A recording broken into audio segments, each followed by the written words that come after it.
अब बताइए जावेद गफ्फारी, यही जमहूरियत है कि बलोचों को किस तरह से अपने हक के लिए दूसरे देश में रह के आवाज उठानी पड़ रही है? यही जमहूरियत है।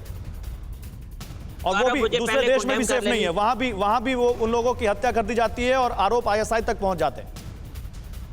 मुझे मजम्मत कर लेने दीजिए इसकी कि ये एक गलत फेल है। कत्ल किसी का भी हो, इंसानियत का कत्ल, वो एक गलत फेल है। हमारा इस्लाम भी इसको अलाउ नहीं करता और हमारा पाकिस्तान भी इसको अलाउ नहीं करता। नंबर 2, आप कह रहे हैं जी इसके अंदर भी आईएसआई का किरदार है। कनाडा के अंदर कत्ल होती हैं, वहां पर उनकी एजेंसियां उनको उठाती हैं, हमें नहीं पता कि क्या हुआ। आरोप लग रहे हैं आईएसआई पर, अभी साबित नहीं हुआ है लेकिन आरोप लग रहे हैं आईएसआई पर। शक की सुइयां आईएसआई की तरफ हैं और वो इसलिए क्योंकि करीमा बलोच लगातार पाकिस्तान की सरकार के खिलाफ, पाकिस्तान की आर्मी के खिलाफ आवाज उठा रही थी।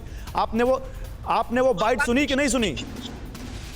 और ये ट्वीट नहीं, और ये ट्वीट पाकिस्तान में इमरान खान की सत्ताधारी पार्टी की जो के नेता हैं करीमा बलोच डन, 4 नाम वेटिंग, ये ट्वीट आपको सही लगता है?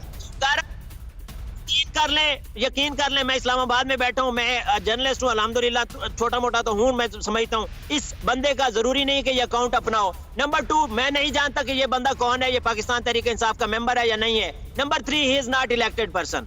नंबर 4, आप कह रहे हैं कि जनाब पाकिस्तान के अंदर इसका कोई किरदार था। करीमा बलोच यहाँ पे नहीं थी, कनाडा। आप इस्लामाबाद में बैठे हैं ना, आप इस्लामाबाद में बैठे हैं ना, काश्वर भी इस्लामाबाद में बैठे हैं। एक छोटा सा जानकारी काश्वर से ले लेते हैं। काश्वर, जरा बताइए जिन जनाब ने ट्वीट किया और इन्होंने वो ट्वीट डिलीट भी कर दिया बाद में, फिर अगर वो किसी फर्जी अकाउंट से था तो डिलीट क्यों किया गया? फिर किस बात का डर था?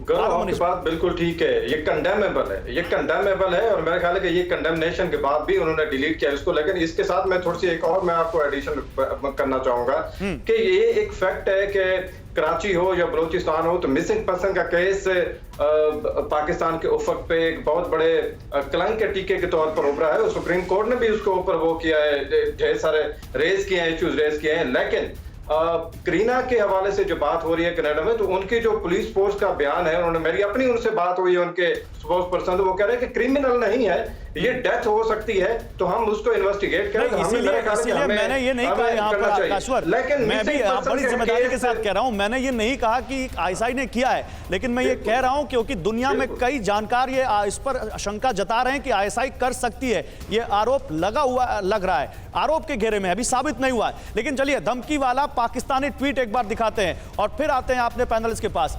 करीमा बलोच को आखिर किसने मारा, ये वॉल पे दिखाते हैं आपको। हम जो बात कर रहे हैं पूरी जिम्मेदारी के साथ यहां पर हम बात कर रहे हैं। बलोच महिलाओं के लिए आवाज उठाने वाली एक्टिविस्ट करीमा बलोच का शव कनाडा के टोरंटो में मिला। करीमा बलोच, और ये ट्वीट भी देखिए, ये बहुत ही भद्दा ट्वीट है और इसकी जितनी मजम्मत की जाए बहुत कम है, क्योंकि किसी की मौत पर कोई ऐसे कैसे लिख सकता है।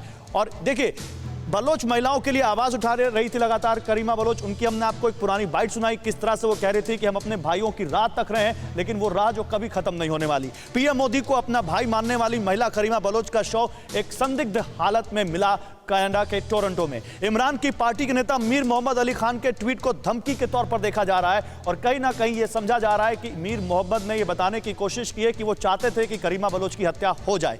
क्या मीर मोहम्मद ये बताना चाह रहे हैं कि करीमा बलोच का कत्ल हो गया और बाकियों का इंतजार है? जो हिट लिस्ट उन्होंने दिखाई है और इसमें कई सारे बड़े नाम हैं। विवाद बढ़ने पर ट्वीट को डिलीट कर भारत पर ही हत्या का आरोप लगा दिया मीर साहब ने, तो फिर डर किस बात का था अगर वो खुलेआम इस बात को कह रहे हैं तो? करीमा बलोच को 2016 में दुनिया की सबसे प्रभावशाली 100 महिलाओं में शामिल किया गया था और करीमा बलोच पाकिस्तानी अत्याचार की दास्तां संयुक्त राष्ट्र में भी बयां कर चुकी थी। और कहीं ना कहीं इसीलिए हम ये सवाल उठा रहे हैं कि क्या पाकिस्तान की सेना को करीमा बलोच इतनी ज्यादा खल रही थी कि खुफिया एजेंसी से उनकी हत्या करवा दी? सवाल है, अभी इस बारे में कोई सबूत नहीं है, लेकिन बहुत सारे जानकार इस पर आरोप लगा रहे हैं। न्यूज़ टॉप 9 रोज सुबह 7 बजे और शाम 7 बजे सिर्फ TV9 भारतवर्ष पर।